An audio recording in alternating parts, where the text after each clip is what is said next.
अति पवित्र स्थान में ले चल प्रभु,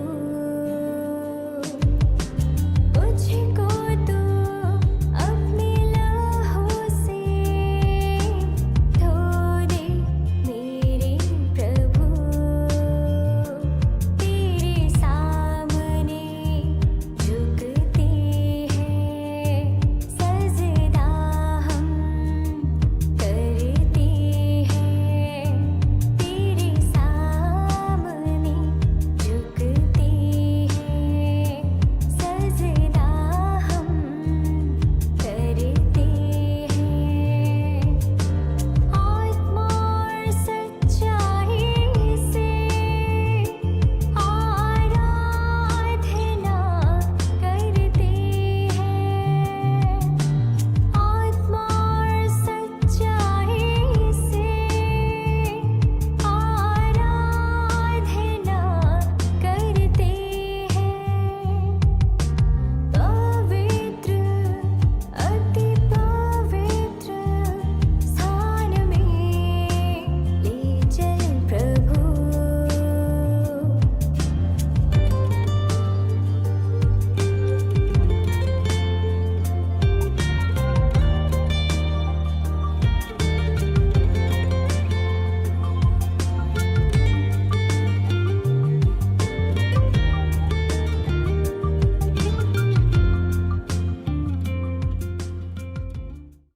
सर्वप्रथम प्रभु धन्यवाद दूची।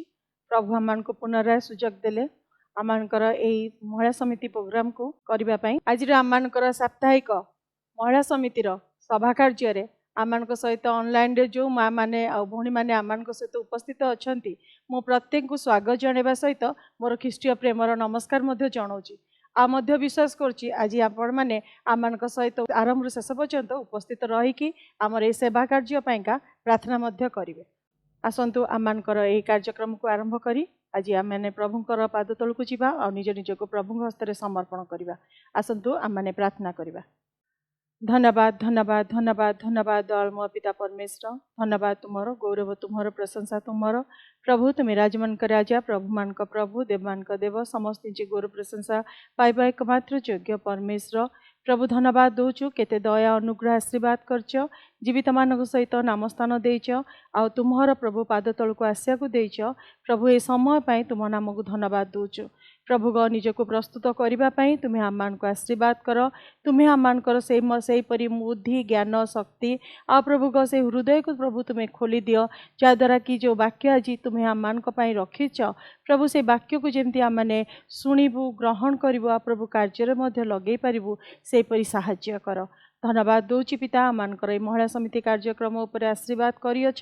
प्रत्येक माँ भौणी मैंने आज तुमर चयंतरे बसी अच्छा प्रभु, तुम्हें जान कौ मानकर कहार कौन दरकार अच्छी कौ प्रार्थना कौ मन नहीं आसुछु प्रभु। जदि का मन रे दुख थाए चिंता थाए आज रोग व्याधि कष्ट नहीं बसी अच्छा प्रभु जीशु नाम रे तुम्हें प्रत्येक प्रार्थना शुण आ तुम्हें ऊर्ध्वर आशीर्वाद कर प्रभु। तुमर से स्वर्गीय हस्त बढ़ाई तुम्हें से सुस्थता प्रदान कर बोली प्रार्थना करचो प्रभु। ग अनुग्रह कर आमर मंडली को आशीर्वाद कर, मंडल प्रभु पास्टर मान परिवार को आशीर्वाद कर प्रभु। से सेवा कार्य उपरे तुमर अनुग्रह हस्त रख प्रभु। ग धन्यवाद दौची आमर मंडली प्रत्येक कर्मकर्ता मान को अनुग्रह कर प्रभु। से सेवा कार्य उपरे तुमर अनुग्रह हस्त रखिअछ आज पर्यंत प्रभु। तुम्हें आम को आशीर्वाद करी प्रभु जीवित मान सहित रखिअछ प्रभु। तुम नाम धन्यवाद दौचु।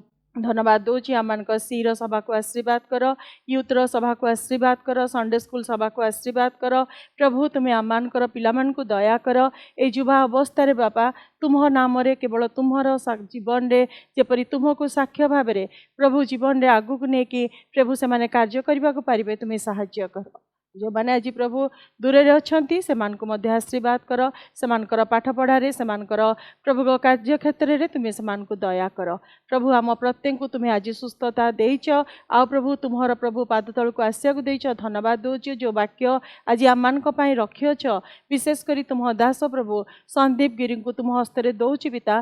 तुम्हें तांको दया कर प्रभु, तांको द्वारा प्रभु तुम्हें आज आम को कौन जनइब ताकू जमती आम हृदय को आम प्रस्तुत रखा पारू तुम्हें साहाय्य कर प्रत्येक सहवर्ती परमेश्वर हुआ प्रभु आज ये ऑनलाइन रे उपस्थित प्रत्येक प्रभु महिला मानकु मध्य तुमे दया कर भाई मानकु आशीर्वाद कर प्रभु पिला मानकु तुमे दया कर जो माने आम सहित प्रभु जोगदे अछंती प्रत्येक प्रार्थना तुमे शुण प्रार्थना शुणुच धन्यवाद दे केवल प्रार्थना प्रभु जीशु ख्रीष्ट नाम मागुअछु आमेन।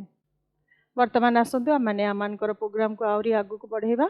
वर्तमान आम प्रभु को प्रशंसा करी एक गीत गाइबा जोटा कि आम स्क्रीन रे देखि परिबे।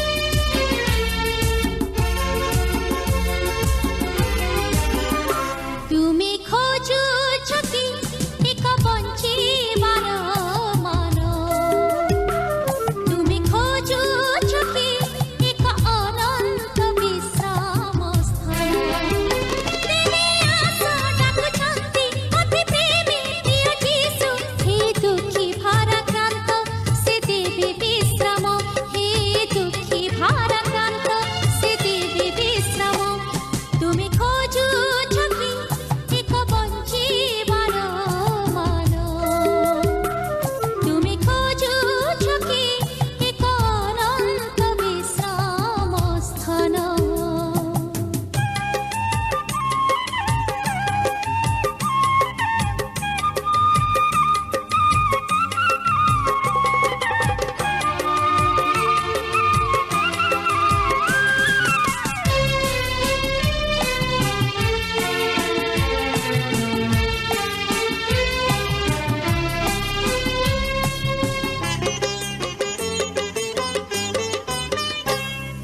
सुधा छरा तांकरी से प्रेम दियंती से अनंत जीवन शांति भरा राज्यर से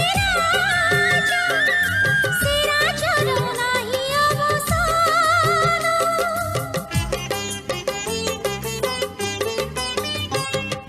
सुधा छरा तांकरी से प्रेम दियंती से अनंत जीवन शांति भरा राज्यर से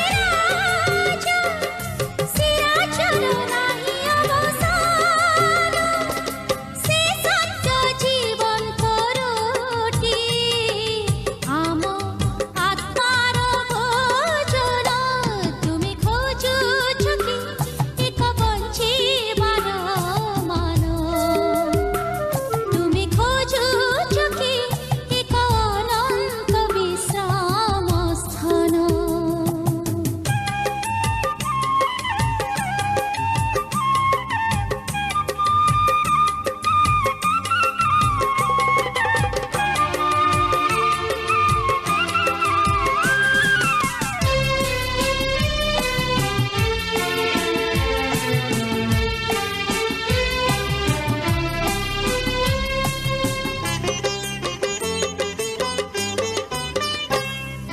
श्याम प्रभु आम मसीहा तांको इच्छारु आमे सृजन केते दुख कष्ट सबु सही देले से आमको परित्राण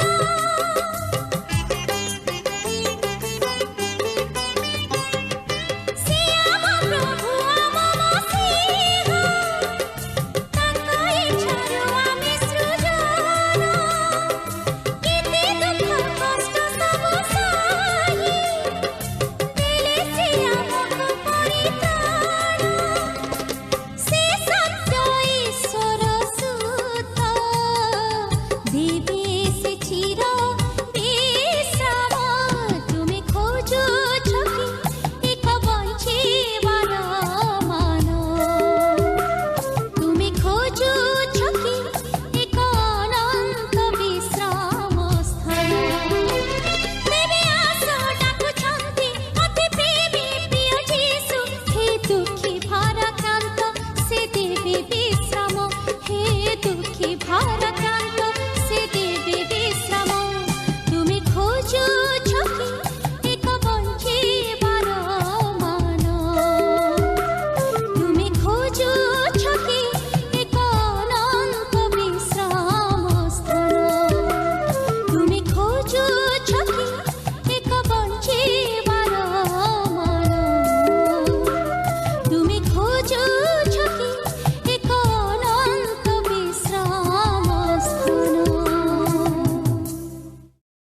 वर्तमान आमମାନଙ୍କର ବାକ୍ୟର ସମୟ ହେଇଛି।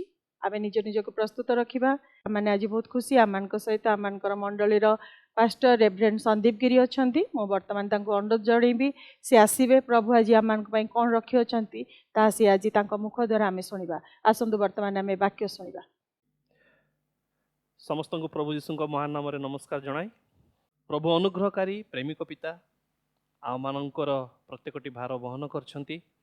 ଆପଣମାନଙ୍କୁ ସୁସ୍ଥ ସବଳ ରଖିଛନ୍ତି, ମୋତେ ମଧ୍ୟ ରଖିଛନ୍ତି, ସେଥିପାଇଁ ଧନ୍ୟବାଦ ଦେଉଛି।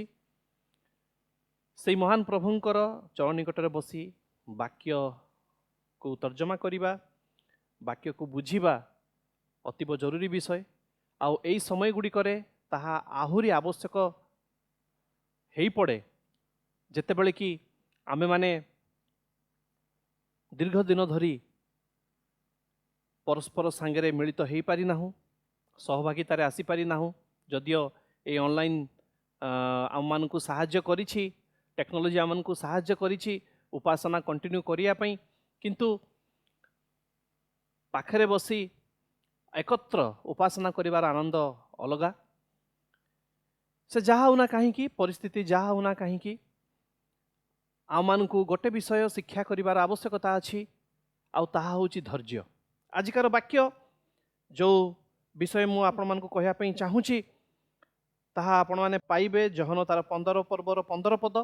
ସେଠାରେ ଏପରି ଲେଖାଯାଏ, ମୁଁ ତୁମ୍ଭମାନଙ୍କୁ ଆଉ ଦାସ ବୋଲି କହୁନାହିଁ, କାରଣ କର୍ତ୍ତା କ'ଣ କରନ୍ତି ଦାସ ତାହା ଜାଣେ ନାହିଁ, କିନ୍ତୁ ମୁଁ ତୁମ୍ଭମାନଙ୍କୁ ବନ୍ଧୁ ବୋଲି କହିଅଛି, କାରଣ ମୁଁ ମୋର ପିତାଙ୍କ ଠାରୁ ଯାହା ଯାହା ଶୁଣିଅଛି ସେଇ ସବୁ ତୁମ୍ଭମାନଙ୍କୁ ଜଣାଇଅଛି। ଆସନ୍ତୁ ପ୍ରାର୍ଥନା କରିବା। ପ୍ରଭୁ ତୁମେ କଥା କୁହ, ହଜାଉ ଲୁଚାଅ, ତୁମେ ପ୍ରଭୁ ଗୌରବାନ୍ୱିତ ହୁଅ। ପୁଣି ପ୍ରତ୍ୟେକ ଭାଇ ଭଉଣୀମାନଙ୍କୁ ଯେଉଁମାନେ ଏହି ବିଷୟକୁ ଦେଖୁଛନ୍ତି ପ୍ରଭୁ ସେମାନଙ୍କୁ ବୁଝିବା ପାଇଁ ତୁମେ ଶକ୍ତି ଦିଅ। ସକଳ ଗୌରବ ପ୍ରଶଂସା ତୁମକୁ ଦେଇ ପ୍ରିୟ ପ୍ରଭୁ ଯୀଶୁଙ୍କ ନାଁରେ ମାଗୁଅଛୁ, ଆମେନ୍। ଯୀଶୁ ତାଙ୍କ ଶିଷ୍ୟମାନଙ୍କୁ ଅନେକ ବିଷୟରେ ଉପଦେଶ ଦେଇଥିଲେ, ଅନେକ କଥା କହିଥିଲେ, କିନ୍ତୁ ଯେତେବେଳେ ଏହି 15 ପର୍ବର ଜହନ ଲିଖିତ ସୁସମାଚାର ତାର 15 ପର୍ବର 15 ପଦକୁ ଆମେ ଦେଖୁଛୁ, ଏହା ଏକ ଚମତ୍କାର ଷ୍ଟେଟମେଣ୍ଟ ପ୍ରଭୁ ଯୀଶୁଙ୍କର। ଯେତେବେଳେ ସେ କହୁଛନ୍ତି, ମୁଁ ତୁମମାନଙ୍କୁ ଦାସ ବୋଲି କହୁନାହିଁ, କିନ୍ତୁ ମୁଁ ତୁମମାନଙ୍କୁ ବନ୍ଧୁ ବୋଲି କହୁଅଛି। ଶିଷ୍ୟମାନେ ହୁଏତ ସେ ସମୟରେ ଏହାର ଭାବାର୍ଥ ଠିକ୍ ଭାବରେ ବୁଝିପାରିନଥିବେ ପରା, କିନ୍ତୁ ଯୀଶୁଙ୍କର ମୃତ୍ୟୁ, ପୁଣି ପୁନରୁତ୍ଥାନ, ସ୍ୱର୍ଗାରୋହଣ ଏବଂ ତାପରେ ପେଣ୍ଟିକଷ୍ଟ ଦିନ ପବିତ୍ର ଆତ୍ମାଙ୍କର ଦ୍ୱାରା ଯେତେବେଳେ ସେମାନେ ବାପ୍ତିଜିତ ହେଉଛନ୍ତି, ଆତ୍ମାଙ୍କ ଶକ୍ତିରେ ଏନଏଣ୍ଟେଡ୍ ହେଉଛନ୍ତି, ସେତେବେଳେ ସେମାନେ ଏଇ ଯେଉଁ ସହଭାଗିତା ବିଷୟ ପ୍ରଭୁ ଯୀଶୁ ଏଠି ପ୍ରକାଶ କରୁଛନ୍ତି ତାର ଗଭୀରତମ ବିଷୟକୁ ସେମାନେ ବୁଝିବା ପାଇଁକା ସକ୍ଷମ ହେଲେ। ଯୀଶୁ ଯେତେବେଳେ ଦାସ ନ କହି ବନ୍ଧୁ କହୁଛନ୍ତି, ତା ଅର୍ଥ ଯୀଶୁଙ୍କର ବ୍ୟକ୍ତିତ୍ୱର ବିଭିନ୍ନ ଗୁଣ ଗୁଡ଼ିକ ପ୍ରତି ସିଏ ଶିଷ୍ୟମାନଙ୍କୁ ଆଉ ଇଙ୍ଗିତ କରୁଛନ୍ତି। ଆଉ ଏହି ଗୁଣ ଗୁଡ଼ିକ ଭିତରେ ଧୈର୍ଯ୍ୟ ସବୁଠାରୁ ଅନ୍ୟତମ ଥିଲା। ଆଜି ମୋର ସନ୍ଦର୍ଭ ହେଉଛି ଯୀଶୁଙ୍କର ଧୈର୍ଯ୍ୟ। ଜହନ ଦୀର୍ଘ 60 ବର୍ଷ କାଳ ଯୀଶୁଙ୍କ ସହିତ ଗମନାଗମନ କରୁ କରୁ ଜୀବନର ଶେଷ ଭାଗରେ ପ୍ରକାଶିତ ବାକ୍ୟ ତାର 1 ପର୍ବ 9 ପଦରେ ଯୀଶୁଙ୍କ ସମ୍ବନ୍ଧୀୟ ଧୈର୍ଯ୍ୟର ସହଭାଗୀ। ଆଉ ରୋମିଓ ତାର 15 ପର୍ବର 5 ପଦରେ ଏଭଳି ଲେଖାଯାଏ ଯେ ଧୈର୍ଯ୍ୟଦାତା ଈଶ୍ୱର, ସର୍ବଶକ୍ତିମାନଙ୍କ ନାମ, ଆମେମାନେ ବିଶ୍ୱାସ କରୁଥିବା ଈଶ୍ୱରଙ୍କ ନାମ, ଯୀଶୁଙ୍କର ନାମ ଆଉ ଏକ ନାମ ଅଟେ, ତାହା ହେଉଛି ଧୈର୍ଯ୍ୟଦାତା ଈଶ୍ୱର। ମୋର ପ୍ରିୟମାନେ, ଖ୍ରୀଷ୍ଟୀୟ ଜୀବନ ଏକ ଦୌଡ଼ ଅଟେ। ଦୌଡ଼ ବିଭିନ୍ନ ପ୍ରକାରର। ଯେତେବେଳେ ଆପଣ ଅଲିମ୍ପିକ ଦେଖିବେ ବା କୌଣସି ଆଥଲେଟିକ୍ ମିଟ୍ ଦେଖିବେ, 100 metre, 200 metre, 400 metre, 800 metre, 10,000 metre ଏବଂ ମାରାଥନ୍ ମଧ୍ୟ ଥାଏ। ଖ୍ରୀଷ୍ଟୀୟ ଦୌଡ଼, ଖ୍ରୀଷ୍ଟୀୟ ଜୀବନର ଦୌଡ଼, ଏହା କୌଣସି 100 ମିଟର 200 ମିଟର ଦୌଡ଼ ନୁହେଁ, କାରଣ 100 ମିଟର 200 ମିଟର ଦୌଡ଼ରେ ଟାଇମିଂ ବହୁତ ଇମ୍ପୋର୍ଟାଣ୍ଟ। ଖୁବ୍ ଶୀଘ୍ର ଆଉ ସେମାନେ ଦୌଡ଼ିବା ପାଇଁକା ସେଠି ତାଙ୍କୁ ପଡ଼ିଥାଏ, କମ୍ପିଟିସନ୍ ଥାଏ। କିନ୍ତୁ ଖ୍ରୀଷ୍ଟୀୟ ଦୌଡ଼ ଯେଉଁ ବିଷୟ କୁହାହେଉଛି ତାହା 100 ମିଟର 200 ମିଟର ଦୌଡ଼ ନୁହେଁ, ତାହା ହେଉଛି ମାରାଥନ୍। ଆପଣ କେମିତି ଆରମ୍ଭ କଲେ ତାହା ଏତେଟା ଇମ୍ପୋର୍ଟାଣ୍ଟ ନୁହଁ, କିନ୍ତୁ ଆପଣଙ୍କୁ ଶେଷ କରିବା ପାଇଁ ପଡ଼ିବ। ମୁଁ କେମିତି ଆରମ୍ଭ କଲି ତାହା ଇମ୍ପୋର୍ଟାଣ୍ଟ ନୁହଁ, ବିଶେଷ ଇମ୍ପୋର୍ଟାଣ୍ଟ ନୁହଁ, କିନ୍ତୁ ଆମକୁ ଶେଷ କରିବା ପାଇଁ ପଡ଼ିବ। ଖ୍ରୀଷ୍ଟୀୟ ଜୀବନ ଏକ ଦୌଡ଼ ଅଟେ। ଆଉ ସେଇଥିପାଇଁ କଲୋସ୍ୟ 1:11 ପାଉଲ କହୁଛନ୍ତି ଜଣେ ଧୈର୍ଯ୍ୟଶୀଳ ଓ ସହିଷ୍ଣୁ ବ୍ୟକ୍ତି ହିଁ ଦୃଢ଼ ଖ୍ରୀଷ୍ଟିଆନ ଅଟେ। ଖ୍ରୀଷ୍ଟିଆନ କିଏ? ନା ଯିଏ ଧୈର୍ଯ୍ୟଶୀଳ ଏବଂ ସହିଷ୍ଣୁ। 1 Corinthians 13:4 ଯେଉଁ ପ୍ରେମ ବିଷୟରେ ବ୍ୟାଖ୍ୟା କରାଯାଇଛି, 13 ପର୍ବଟି ପୁରା ପ୍ରେମ ବିଷୟରେ ଏକ୍ସପ୍ଲେନ୍ କରିଛନ୍ତି ପାଉଲ। ଆଉ ସେଠି ଲେଖୁଛନ୍ତି ଖ୍ରୀଷ୍ଟୀୟ ପ୍ରେମର ବିଶୁଦ୍ଧ ବର୍ଣ୍ଣନାରେ ଧୈର୍ଯ୍ୟକୁ ସହିଷ୍ଣୁତାକୁ ଅଗ୍ରାଧିକାର ଦିଆଯାଇଛି। 1 Corinthians ତାର 13:4 ଟିକେ ଖୋଲନ୍ତୁ ମୋ ସାଙ୍ଗରେ। ଆଉ ସେଠି ଲେଖା ହେଉଛି ପ୍ରେମ ଦୀର୍ଘ ସହିଷ୍ଣୁ। ପ୍ରେମ ଦୀର୍ଘ ସହିଷ୍ଣୁ। ପ୍ରେମକୁ ଧୈର୍ଯ୍ୟ ସାଙ୍ଗରେ ସବୁବେଳେ ମିଶେଇକି ଦେଖାଯିବାର ଆବଶ୍ୟକତା ଅଛି। ଆଉ ଯଦି ଆପଣ ଆତ୍ମାଙ୍କ ଫଳ ତାଲିକା ଦେଖିବେ, ଯାହାକି ଗାଲାତୀୟ ତାର 5:22-23 ଲେଖାଯାଏ, ସେଠି 9ଟି ଫଳ ବିଷୟରେ ଲେଖାଯାଏ। ଆଉ ପ୍ରଥମ 3ଟି ଫଳ ଆଉ ଶେଷ 3ଟି ଫଳ, ପରବର୍ତ୍ତୀ 6ଟି ଫଳକୁ ଆପଣମାନେ ଭାଗ କରନ୍ତୁ। ପରବର୍ତ୍ତୀ ପଛକୁ ଯେଉଁ ଲେଖା ହେଇଛି ଫଳ 6ଟି, ତାର ଆଉଟକମ୍ ହେଉଛି ପ୍ରଥମ 3ଟି ଫଳ। 3ଟି ସୁଗୁଣ 3ଟି ଫଳ ଯେଉଁ ଲେଖା ହେଇଛି ପ୍ରଥମ, ତାର ସେଗୁଡ଼ା ହେଉଛି ଆଉଟକମ୍। ଆଉ ପରବର୍ତ୍ତୀ ଅବସ୍ଥାରେ ଯେଉଁ 6ଟି ଲେଖା ହେଇଛି 23 ପଦରେ, ତାହା ହେଉଛି ସେଇ ଆଉଟକମ୍ ପାଇଁ, ସେଇ ଫଳର ପାଇଁକା ଆବଶ୍ୟକ ବିଷୟ। ଯାକୁବ ତାର 1:4 ଯେଉଁ ଆମେ ପାଠ କଲୁ, ସେଠି କ'ଣ ଲେଖା ହେଉଛି ନା ଆତ୍ମିକତାର ସିଦ୍ଧକାରୀ ଶକ୍ତି ଧୈର୍ଯ୍ୟ ହିଁ ଅଟେ। ଯଦି ଆପଣ ଜେନେସିସ୍ ବା ଆଦି ପୁସ୍ତକକୁ ଭଲରେ ପାଠ କରିବେ, ଦେଖିବେ ମନୁଷ୍ୟ ତାର ଅଧୈର୍ଯ୍ୟ ସ୍ୱଭାବ ଯୋଗୁଁ ପାରଦୀସକୁ ହରାଇଲା। ଯେଉଁ ପାରାଡାଇଜ୍ରେ ଆଦମ ହବା ରହୁଥିଲେ, ଈଶ୍ୱରଙ୍କର ଅନୁଗ୍ରହରେ, ଈଶ୍ୱରଙ୍କର ପ୍ରେମରେ, ଈଶ୍ୱରଙ୍କର ସହଭାଗିତାରେ, ତାହା ହରାଇବାର ଗୋଟେ ମୂଳ କାରଣ ହେଉଛି, ତାହା ହେଉଛି ତାଙ୍କର ଅଧୈର୍ଯ୍ୟ ଭାବ। ଧୈର୍ଯ୍ୟର ଅର୍ଥ କାର୍ଯ୍ୟ ପ୍ରଣାଳୀରେ କମ୍ ଶାରୀରିକତା। ଯଦି ଜଣେ ବିଜନେସମ୍ୟାନ୍ ଧୈର୍ଯ୍ୟବାନ ହୁଏ, ତାହେଲେ ତାର ବିଜନେସରେ ସିଏ ଉନ୍ନତି ଲାଭ କରେ। ଆଉ ସେଥିପାଇଁ ଗୋଟେ ସମ୍ପ୍ରଦାୟ ଅଛନ୍ତି ଯେଉଁମାନଙ୍କ ସାଙ୍ଗରେ ଆଉ ଆପଣ ଆଲୋଚନା କଲେ ଦେଖିବେ, ସେମାନେ ସର୍ଟ ଟର୍ମ ପ୍ଲାନ୍ କରନ୍ତି ନାହିଁ। ସେମାନଙ୍କର ପ୍ଲାନ୍, ସେମାନଙ୍କ ଯୋଜନା ସବୁ ଲଙ୍ଗ ଟର୍ମ। ଆଉ ସେଇଥିପାଇଁ ସେମାନେ ବହୁତ କମ୍ ଇନଭେଷ୍ଟମେଣ୍ଟରେ ଆଉ କିଛି ବର୍ଷ ମଧ୍ୟରେ ସେମାନେ ବହୁତ ଉଚ୍ଚକୁ ଯାଇଥାନ୍ତି। ଯଦି ଆପଣ ରୋଡରେ ଡ୍ରାଇଭ୍ କରିକି ଯାଉଛନ୍ତି, ମୋତେ ଡ୍ରାଇଭିଂ ଭଲ ଲାଗେ, ମୁଁ ବାଇକ୍ରେ ବହୁତ ଲଙ୍ଗ ଟୁର୍ ଯାଏ। ଆଉ ଯେତେବେଳେ NHରେ ଆପଣ ଯାଉଛନ୍ତି, ଆପଣ ସୁରକ୍ଷିତ ରହିବାର ଗୋଟେ ଉପାୟ ହେଉଛି, ତାହା ହେଉଛି ଆପଣଙ୍କର ଧୈର୍ଯ୍ୟ। ଏଇ ଯେଉଁ ଧୈର୍ଯ୍ୟ ବିଷୟରେ ଆମେ କଥା ହେଉଛୁ, ଏ ଧୈର୍ଯ୍ୟ ଆମକୁ ସବୁ ବିଷୟ ପାଇଁ ଆବଶ୍ୟକତା ଅଛି। ଆଜି ମୁଁ ଆପଣଙ୍କୁ 6ଟି ବିଷୟ କହିବି। ଏଇ ଧୈର୍ଯ୍ୟ ଯୀଶୁଙ୍କର ଜୀବନରେ କେଉଁ କେଉଁ ଜାଗାରେ ଆମେ ଧୈର୍ଯ୍ୟ ଦେଖିବାକୁ ପାଉଛୁ, ଆଉ ତାହା କିଭଳି ଆମମାନଙ୍କ ପାଇଁ ପ୍ରଯୁଜ୍ୟ, ତାହା ମୁଁ ଆପଣମାନଙ୍କ ଆଗରେ ଆଜି ରଖିବା ପାଇଁ ଚାହିଁବି। ପ୍ରଥମ ବିଷୟ ଆମେ ଦେଖୁଛୁ ଯୀଶୁଙ୍କ ଜୀବନରେ ବୃଦ୍ଧି ନିମନ୍ତେ ଧୈର୍ଯ୍ୟ।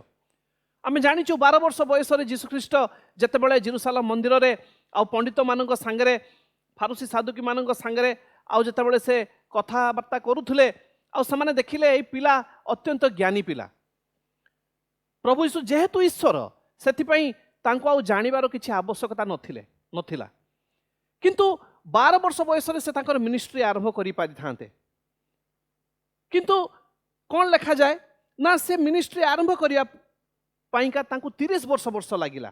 ତାଙ୍କୁ ଯେତେବେଳେ 30 ବର୍ଷ ହେଲା, ବୟସ ହେଲା, ସେତେବେଳେ ସେ ସର୍ବସାଧାରଣରେ ତାଙ୍କର ମିନିଷ୍ଟ୍ରି ଆରମ୍ଭ କଲେ। 12 ବର୍ଷରୁ 30 ବର୍ଷ ଯାଏଁ, 18 ବର୍ଷ ପର୍ଯ୍ୟନ୍ତ ସେ କ'ଣ କଲେ? ଧୈର୍ଯ୍ୟର ସହ ଅପେକ୍ଷା କଲେ। ଆଉ କ'ଣ ଲେଖାଯାଏ ବାକ୍ୟରେ? ଲୋକ ଉଲ୍ଲେଖ କରନ୍ତି, ଯୀଶୁ ଜ୍ଞାନ ଓ ଶରୀରରେ ପୁଣି ଈଶ୍ୱରଙ୍କ ମନୁଷ୍ୟମାନଙ୍କ ଅନୁଗ୍ରହରେ ବୃଦ୍ଧି ପାଇବାକୁ ଲାଗିଲେ। ତାଙ୍କର ବୃଦ୍ଧି ହେଲା 12 ବର୍ଷରୁ 30 ବର୍ଷ ଯାଏଁ। ଯଦିଓ ସେ 12 ବର୍ଷରେ ସମ୍ପୂର୍ଣ୍ଣ ରୂପେ ପ୍ରତ୍ୟେକଟି ବିଷୟ ଅବଗତ ଥିଲେ, ସବୁ ଜ୍ଞାନ ତାଙ୍କ ପାଖରେ ମହଜୁଦ ଥିଲା, ସେ ତରତର ହେଲେନି ମିନିଷ୍ଟ୍ରି ଆରମ୍ଭ କରିବା ପାଇଁ। ସେ ଧୈର୍ଯ୍ୟର ସହ ପିତାଙ୍କର ନିର୍ଦ୍ଦେଶକୁ ଆଉ ପାଳନ କଲେ, ଆଉ ନିର୍ଦ୍ଦେଶକୁ ଅପେକ୍ଷା କଲେ।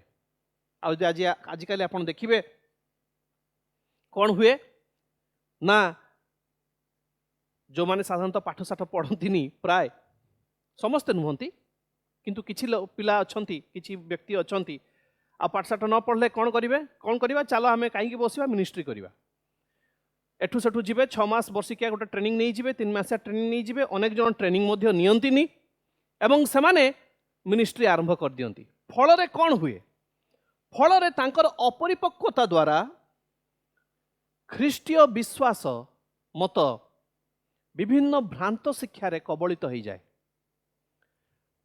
सेमाने प्रकृत रे अपजस आनी दियंती यीशु ख्रीष्टन प्रति पाउल प्रथम तिमोथी तार 3 पर्व 6 पदरे तिमोथी को लिखुचंती गुरुत्व दौचंती जे जड़े नेता जड़े नूतन शिष्य होई नथिबा उचित कहीं पाउल एक कथा तिमोथी को कहउचंती कारण जो नूतन शिष्य जेतेबेले से प्रभु यीशु को विश्वास करके आसे ताकू धैर्यर सह विभिन्न विषय रे आगो को बढ़िबा दरकार ताकू आहुरी तार शिक्षा समाप्ति हो जाई न थाए ताहा तो आरंभ मात्र जेतेबेले जड़े लोक मन फेराए प्रभु यीशु निकट को आसे ताहा केवल आरंभ मात्र ताकू अनेक किछि शिक्षा करिवार आवश्यकता अछि ताकू अनेक किछि परीक्षा मध्य दे जीवा पई अछि आ सेति पाउल तिमोथी को कहउचंती प्रथम तिमोथी तार 3 पर्व 6 पदरे जेमती मु कहिली जड़े नेता ख्रीष्टीय नेता जड़े मंडलीर नेता नूतन शिष्य हेई नथिबा उचित किंतु आजिकाली आमे माने मंडली रे कौन करूचु जी आसिला टिके प्रतिपत्तिशील टिके इंटेलेक्चुअल लोक से नूतन विश्वासी हेले मध्य आमे ताकू गोटे नेतृस्तरीय व्यक्ति बोली भाबुचु आ ताकू से उपाधि दउचु से जगह को नहीं जाउचु आउ कौन होउची अनेक दुर्बल लोक मानकु दुर्बल विश्वासी मानकु मध्य आमे कौन करूचु से स्थान को नहीं आसुचु फल रे मंडली रे विभिन्न प्रकार विभ्राट सृष्टि होउची जीशु 12 वर्ष बयस रे प्राय सबु किछि जानी थिले किंतु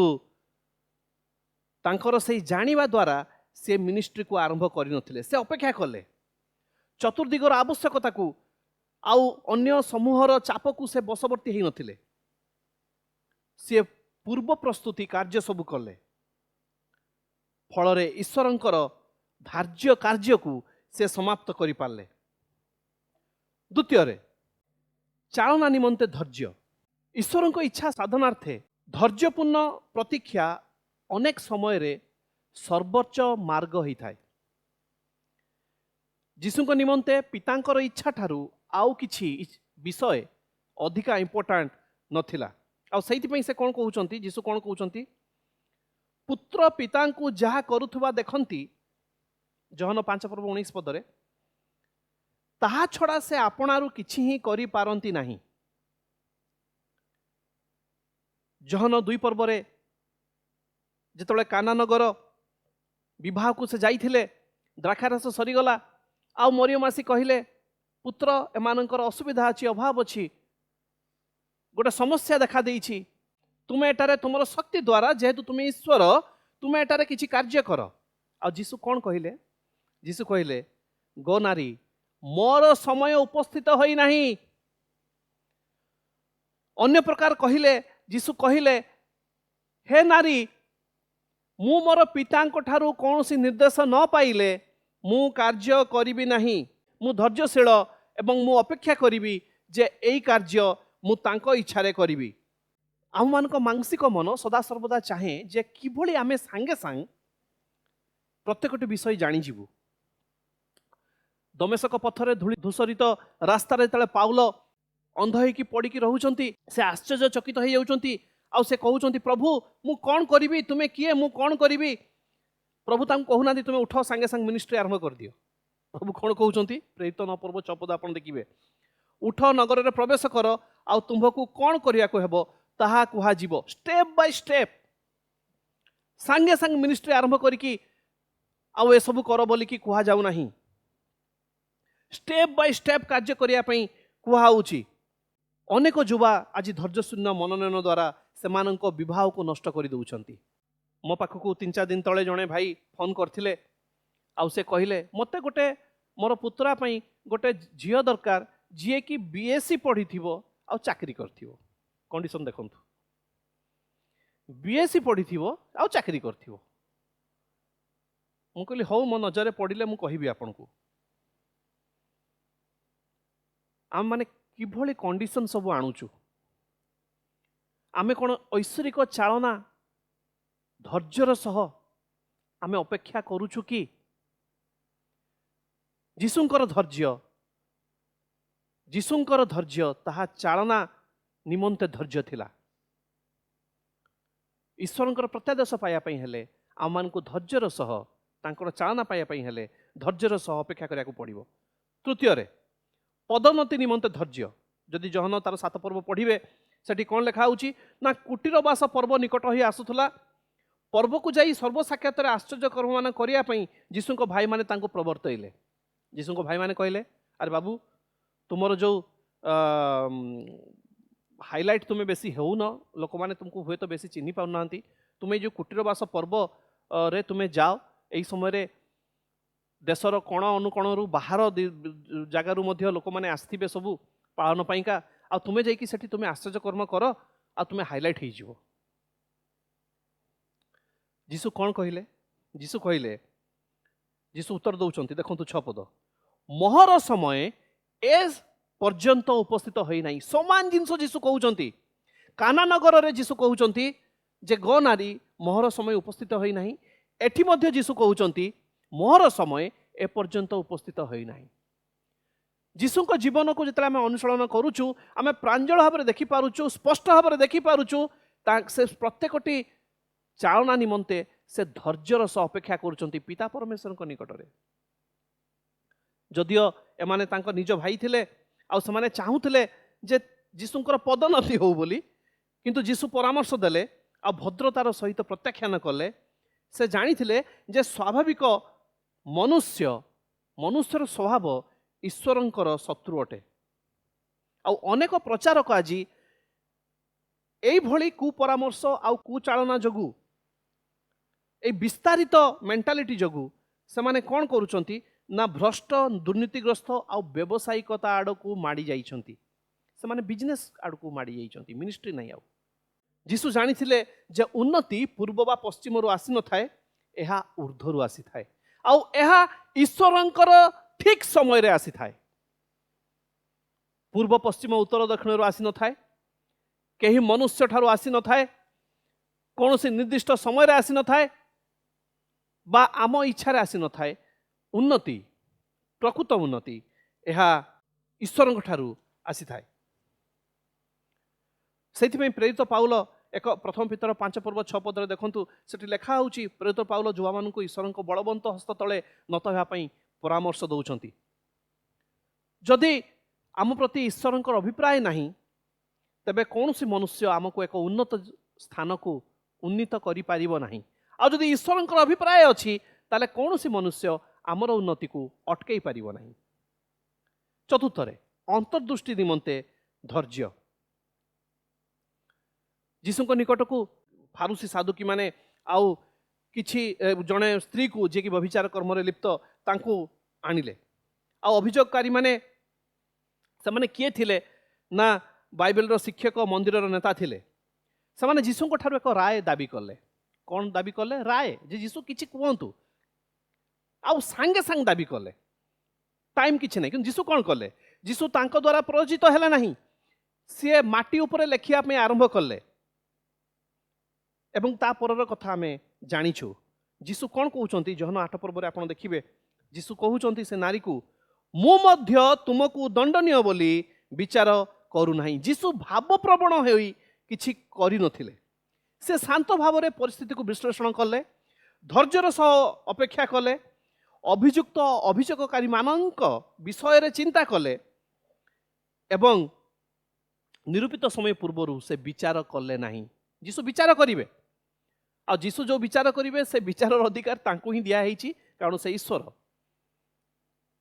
आमे माने किंतु कौन करू आमे माने सांगे सांग जजमेंटाल हो जाऊ आमे माने अंतर्दृष्टि निमंते धैर्यर सह अपेक्षा करू नाहु जेमती गोटे विशेष विषय देखुछु आमे कहार किछि लुफल्स देखुछु लाकुना देखुछु आमे सांगे सांग जजमेंटाल हो जाऊ आमे ता तो प्रार्थना करू नाहु किंतु कौन करू ता विरुद्ध रे कुत्सा रटना करी अन्य मानक निकट रे तार इमेज को भांगी दो आपण भाबंतु टिके जदि ईश्वर ताहा करि थांते ताले केते बड़ प्रोब्लेम आम पाइका होता नहीं आउ ईश्वर करते जेहेतु ईश्वर न्यायवान आमे किछि मध्य करि पारि नथांतु जदि आम मानकर सृष्टिकर्ता ईश्वर जजमेंटाल नुहंती आमे माने काहेकि जजमेंटाल होउछु काहेकि ना अंतर्दृष्टि पाई आमे माने धैर्यर सह ईश्वर निकटरे अपेक्षा करूनाहु पाप निकटरे विव्रत जगतर विचार करने निमंते जीशुंकर आगमन हुए तो बहुत आगरू होता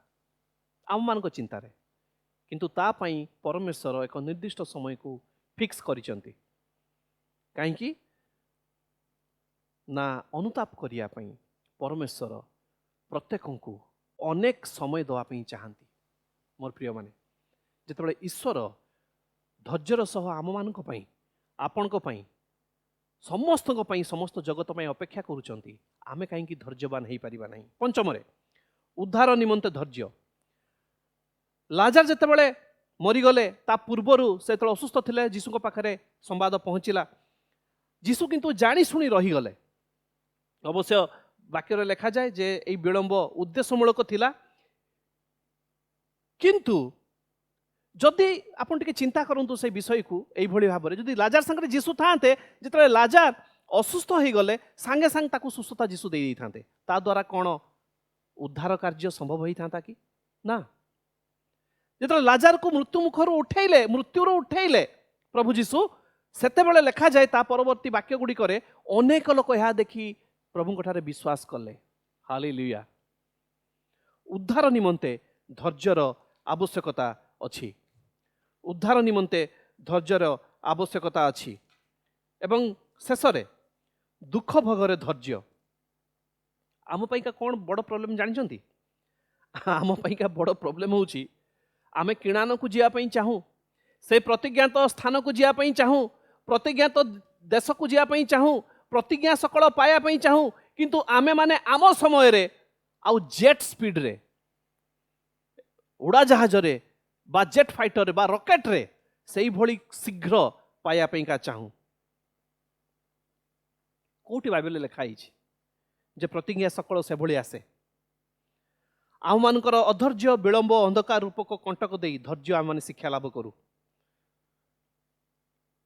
प्रभु जीशु निजे कौन कहिले तुम मानक निमंते प्रथम पितर तार 2 पर्व 20 पद 21 पद पढ़ंतु कौन लिखा हिची कारण तुम माने जेपरि ख्रीष्टंकर पाद चिन्ह देई गमन कर सेतिपई से मध्य तुम मानक निमंते दुख भोग करी तुम मानक गोटे आदर्श देखाई जाई अछंती। जेतले जीशु स्वयं ईश्वर होई दुख भोग द्वारा आउ से महान उद्धार कार्य साधन कले आउ से दुख भोग बेले से अधैर्य हेले नहीं धैर्यर सह स्थिर रहिले। जोसेफ को जीवन रे प्राइम मिनिस्टर कथा में देखू प्रतिज्ञा को देखू किंतु प्राइम मिनिस्टर हवा पूर्वर जो धैर्यर सह से अपेक्षा कले ताको आम माने भूली जाऊ। दाऊद क्षेत्र में मध्य आम राजत्व को चिंता करूँ किंतु राजा हवा पूर्वर से जो धैर्यर सह विभिन्न क्लेश मध्य देई से गले ताको आम माने भूली जाऊ। अब्राहम को आम देखू प्रतिज्ञार सकल किंतु अब्राहम जेतेबेले उर देश को छाड़ी से जाउचंती किणान को 20 वर्ष समय नौचंती 2000 माइल जाउचंती ताको आम माने पासरी जाऊ। मोर प्रिय माने दुख भोगरे धैर्य जीशुंकर धैर्य ठू आम माने आज शिखिबा आवश्यक। आम प्रत्येक को पितामाता भावरे जेजापा जेजेमा भावरे अजाई भावरे स्वामी स्त्री भावरे युवा युवती भावरे स्टूडेंट भावरे चाकरिया भावरे सबु क्षेत्र में आम आज धैर्यर आवश्यकता अच्छी कौ धैर्य जीशुंकर धैर्य कारण ये धैर्य ही आम मान को अंतिम विजय दे थाए। ये धैर्य ही आमको जीशुंक ठारे लगी रहा साहाय्य करि थाए। आम मैंने ईश्वर ठारे प्रार्थना करिबा जे हे प्रभु आम मान को तुम्हें धैर्यवान कराओ जीशुंकर सही धैर्य को आम मान को दियो। धन्यवाद दौची आम रेवरेंड संदीप गिरी को सी आज सुंदर वाक्य देइछंती आ मध्य मु विश्वास करछि आज ये वाक्य आम जीवन रे जेमथिले कार्य मध्य करिवो। वर्तमान तांको अनुरोध जणैबी से आम प्रार्थना करिवे आ आशीष प्रार्थना करी आम सभा शेष करिवे। धन्यवाद। आसंतु प्रार्थना करिबा। मंगलमय ईश्वर प्रभु तुम्हें वाक्य रूपी परमेश्वर तुम्हें कथा कहीच धन्यवाद दिए यही समय गुड़िक प्रभु तुम्हें आम को धैर्यवान हाँपी साहाय्य कर कारण जाचु यही धैर्य जीशुंकर जो धैर्य से धैर्य आम मानकर मध्य हाँ प्रभु जदि कार्यकारी हुए ताहले आम मैंने जीशुंक सह मिलित हो हाँ प्रभु तुमर से उद्देश्य को चरितार्थ करूँ प्रभु से धैर्य आम मन में भरी दियो मोर प्रत्येक भाई भौणी जो मैंने शुणुंट ये वाक्य को तुम्हें आशीर्वाद कर प्रभु जो आम धैर्यवान हो आगामी दिन मान निमंते प्रस्तुत हो रही तुम्हें साहाय्य कर धन्यवाद दिए प्रार्थना शुणीच कारण ये प्रार्थना एकमात्र नित्य जीवित त्राणकर्ता प्रेमय प्रभु जीशु नाम मागुअछु आमेन। आसतु आशीष भिक्षा करवा एतले पिता ईश्वरंकर प्रेम प्रभु जीशु ख्रीष्टंकर अनुग्रह पुणी पवित्र आत्मा ईश्वरंकर शांति शक्ति सहभागिता चेतना आम समस्तंकर सहवर्ती होई जीवन शेष पर्यंत मंगल एवं उपकार करंतु।